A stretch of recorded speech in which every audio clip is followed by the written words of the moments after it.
ख्रिस्तामध्ये माझ्या प्रिय भाविकांनो, परमेश्वर जेव्हा उदारपणाने देत असतो किंवा परमेश्वर जेव्हा मनुष्याच्या जवळ जाऊन महान कार्य करण्यासाठी तयार असतो आणि जेव्हा मनुष्याचा अविश्वास असतो, जेव्हा व्यक्ती त्या परमेश्वराच्या कार्यापासून दूर जात असते, लांब पळत असते किंवा आपली पाठ दाखवत असते, तेव्हा ते जास्त दुःख परमेश्वराला होत असते.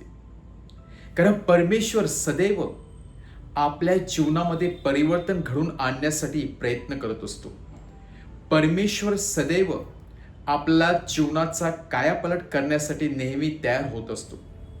परंतु मनुष्याचं अंतःकरण इतकं जड झालेलं असते, दगडासारखं कठोर झालेलं असते, किंवा स्वार्थीपणाच्या भावनेमुळे, अहंकारामुळे इतकं भरलेलं असते की मीच श्रेष्ठ आहे आणि मलाच सर्व काही ठाऊक आहे, ही गोष्ट मनात आणून ती व्यक्ती किंवा तो मनुष्य परमेश्वराच्या त्या महान कार्याला पाठ दाखवत असतो किंवा ते महान कार्याकडे दुर्लक्ष करत असतो.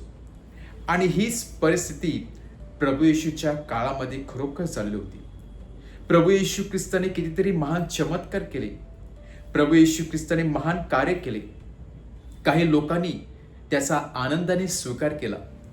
काही लोकांनी प्रभू येशू ख्रिस्त जिवंत देवाचा पुत्र आहे याच्यावरती विश्वास ठेवला. काही लोक सर्व सोडून त्याच्या मागे गेले, तर काही गावामध्ये प्रभू येशू ख्रिस्तावरती टीका केली गेली. लोक त्याला सैतानाच्या सहाय्याने भूते काढत आहे किंवा त्याच्याकडे एक जादूगारसारखी शक्ती आहे असे म्हणू लागले. पण कोणीही त्याचा स्वीकार केला नाही किंवा पश्चातापाचा मार्ग स्वीकारला नाही. म्हणून आज प्रभू येशू ख्रिस्त या बेथसेदा आणि खोराजानात या दोन गावांना ताकीद देत आहे की जेवढं कार्य मी तुमच्यामध्ये येऊन केलेलं आहे, किंवा जो संदेश मी तुम्हाला दिला, तो संदेश जुन्या करारामध्ये सदोम गमोरा या शहरातील लोकांना जर जवळून बोलून दिला असता, त्यांना जर परत सांगितलं असता, तर कदाचित त्या लोकांनी पश्चाताप केला असता. परंतु त्यांना तेवढी ती संधी मिळाली नाही. पण आज संधी तुमच्या समोर आहे. प्रत्येक क्षणाला परमेश्वर तुम्हाला संधी देत आहे आणि तुम्ही त्याचा जणू काही विनोद करत आहात.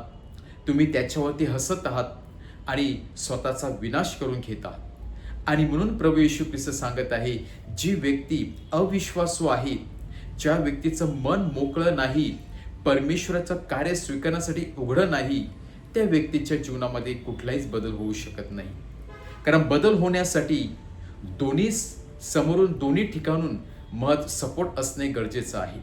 ज्याला आपण दुहेरी ट्रॅफिक, टू वे ट्रॅफिक असे म्हणतो, जिथे परमेश्वराची हात आणि मनुष्याचा प्रतिसाद हे जेव्हा एकत्र येत असते, यांचा जेव्हा सपोर्ट येत असतो, मिलन होत असते, तेव्हा खरोखरच चमत्कार होत असतो. परंतु इथे मात्र एकतर्फी चमत्कार झाला आपण दिसून येत आहे. केवळ परमेश्वरच चमत्कार करत आहे, परमेश्वरच संदेश देत आहे, परमेश्वरच परिवर्तनासाठी धडपड करत आहे, आणि लोक मात्र ऐकून, एका कानातून ऐकून दुसऱ्या कानाला सोडून देत आहे. आणि त्यामुळे परिवर्तन होत नसते. कधी कधी आपल्या जीवनामध्ये आपण आहे तिथेच का राहतो? कारण आपण आपले त्याच जुनी चालीरीतीप्रमाणे चालण्याचा प्रयत्न करतो. आपल्याला नाविन्य घडून आणण्यासाठी काहीच वाटत नाही, आपल्याला परिवर्तन घडून आणण्यासाठी काहीच वाटत नाही. आपण आहे त्या स्टेटसमध्ये, त्या परिस्थितीमध्ये राहणे पसंत करतो, आणि म्हणूनच परमेश्वराचं वचन तेथे कार्य करू शकत नाही. ज्याप्रमाणे सदोम गमोरा व बेथसेदा खोराजा या देशातील, या गावातील लोकांनी परमेश्वराचा संदेश धुडकावला, परमेश्वराचा अविश्वास दाखवला, तो अविश्वास आपण दाखवू नये म्हणून परमेश्वराकडून सामर्थ्य मागूया आणि परमेश्वराच्या वचनावरती मननचिंतन करून आपल्या जीवनामध्ये परिवर्तन घडवून आणण्यासाठी परमेश्वराबरोबर किंवा परमेश्वर आपलं सपोर्ट करूया. परमेश्वराच्या कार्याशी आपण हात मिळवणी करूया, सपोर्ट करूया, आणि नक्कीच जो चमत्कार प्रभू येशू ख्रिस्ताना होताना झाला, तोच परिवर्तन चमत्कार आपल्या जीवनामध्ये देखील होईल. आमेन.